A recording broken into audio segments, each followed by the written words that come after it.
Next on Worcester News Tonight, votes are in. We've got reaction from New Hampshire. And Worcester looking a lot like New Orleans tonight.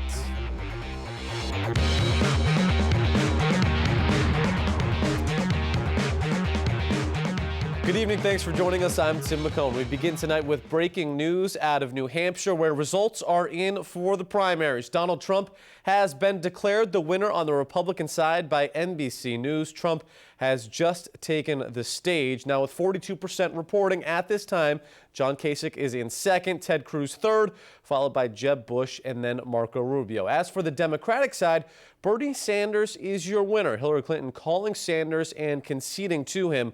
Both have taken the stage tonight and addressed their supporters. Together, we have sent the message that will echo from Wall Street to Washington, from Maine to California.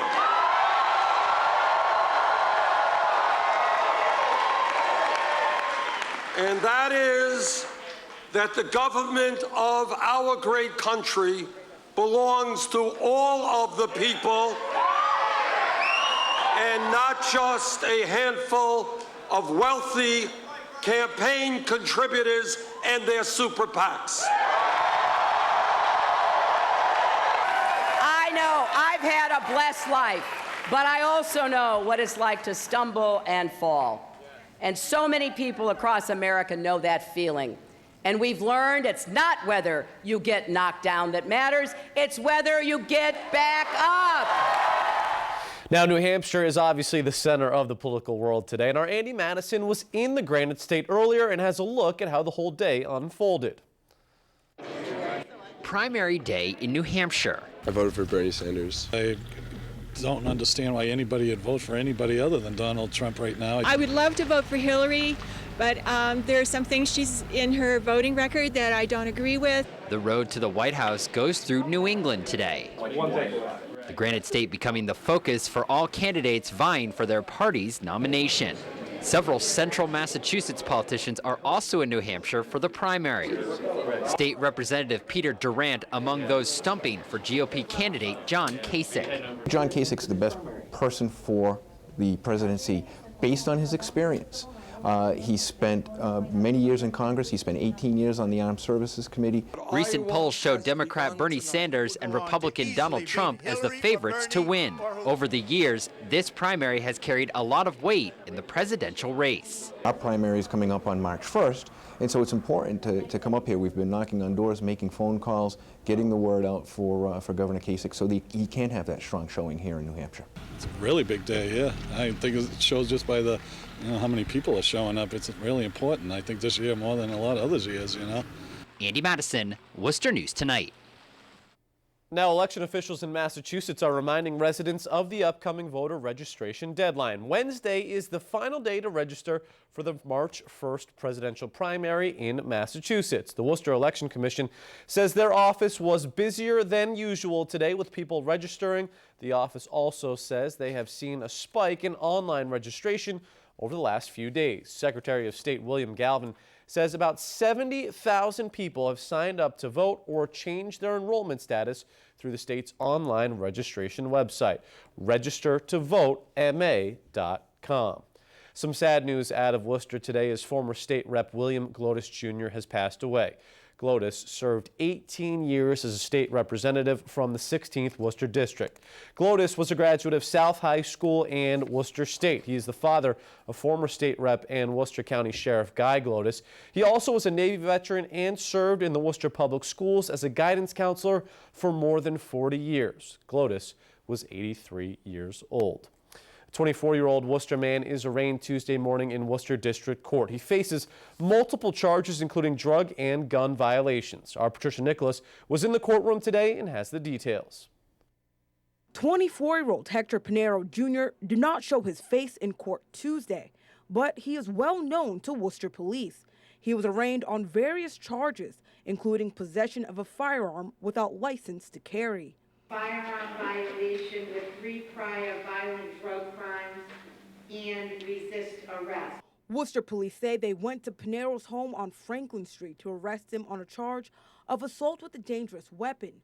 stemming from an incident in January on Shrewsbury Street. On January 7th, on that particular day in January, there was a report of two vehicles driving on Shrewsbury Street by Fantasia Drive, where shots were fired at one car from another. Officers say their investigation led them to arrest Pinero. When they arrived, police say Pinero saw them, went back into his home, and resisted arrest. Officers rushed to the door and prevented him from slamming the door on them. Then a struggle ensued right there at the door. After a few moments of him, Mr. Pinero, resisting, the officers ended up inside the apartment. Officers say they obtained a search warrant after seeing a revolver in plain view in the kitchen. Once inside, police ended up finding much more. Packaging materials, scales, things of that nature. Drug paraphernalia were recovered from the search. Patricia Nicholas, Worcester News Tonight. The man convicted of killing a University of New Hampshire student has been conditionally denied parole for another charge in that crime. Seth Mazzaglia asked the state parole board Tuesday for parole on a witness tampering charge. The charge is tied to the 2012 death of Lizzie Marriott. She was 19 years old at the time. WMUR in New Hampshire reporting that the board said Mazzaglia needs to be reclassified to a lower security level and be of good behavior for 6 months before that parole would be granted. He is serving a life sentence for first-degree murder. This parole order will have no effect on that. Lizzie Marriott's body has never been found. Worcester police are searching for an armed suspect who robbed a taxi driver. Police say the 29-year-old female victim was called to Mendon Street last night around 9 o'clock to pick up a group of 3 males. One of the men then held a gun at her head and demanded money. Suspects did escape with cash. The driver was not injured. If anyone has any information, you're asked to call Worcester Police. Reports of a car striking a bar on Pleasant Street tonight. Police and firefighters were on scene tonight at the Raven Nightclub. There was visible damage to the exterior of the building. No word yet on if there were any injuries or the condition of the building. After back-to-back snowstorms, some side roads in Worcester are not completely cleared. Today, our Olivia Lemon caught up with an instructor from Becky's Driving School on Burncoat Street and got some tips on how to deal with the tough conditions. You just got to be careful and take it a little slower. Driving instructor Tom Jolly says after back-to-back snowstorms, drivers need to be cautious on the road. When the kids first start driving, they'll accelerate like this too fast. And the tires kind of spin and you kind of start to, slide a bit. The Becky's Driving School teacher says if it's someone's first time driving in the snow, they should take it slower than they normally would. The kids have to learn at some point, you know what I mean? And I'd rather be with me when I have the brake on the side and I can kind of show them. Jolly says driving up or downhill in Worcester can be difficult, especially if streets haven't been plowed. People don't realize there's a downshift feature. So if you're going downhill, and it's just fresh snow or even packed down either, if you hit the brake, you're going to kind of slide or whatever. But if you downshift, you can kind of feel it. It slows the engine down, which slows the car down. And that way you don't slide. He says drivers should approach a stop sign slower in the snow since roads may be slick. You have to work your way up to it, progressively slow down rather than get there and slam on the brakes, because that's when you're going to slide through. Jolly says the most important thing for drivers to remember in the snow is to be aware of your surroundings. Olivia Lemon, Worcester News Tonight. The Canal District looking more like Bourbon Street Tuesday night. Canal District Alliance holding their 5th annual Carnaval de Canal Mardi Gras party on Fat Tuesday. It's the largest Mardi Gras event in the state. The festivities kicked off at 6 p.m. tonight and featured live music, entertainment, a scavenger hunt, and even prizes. A number of local businesses on Green, Harding, Water, and Millbury streets took part, including the Urban Smokestack.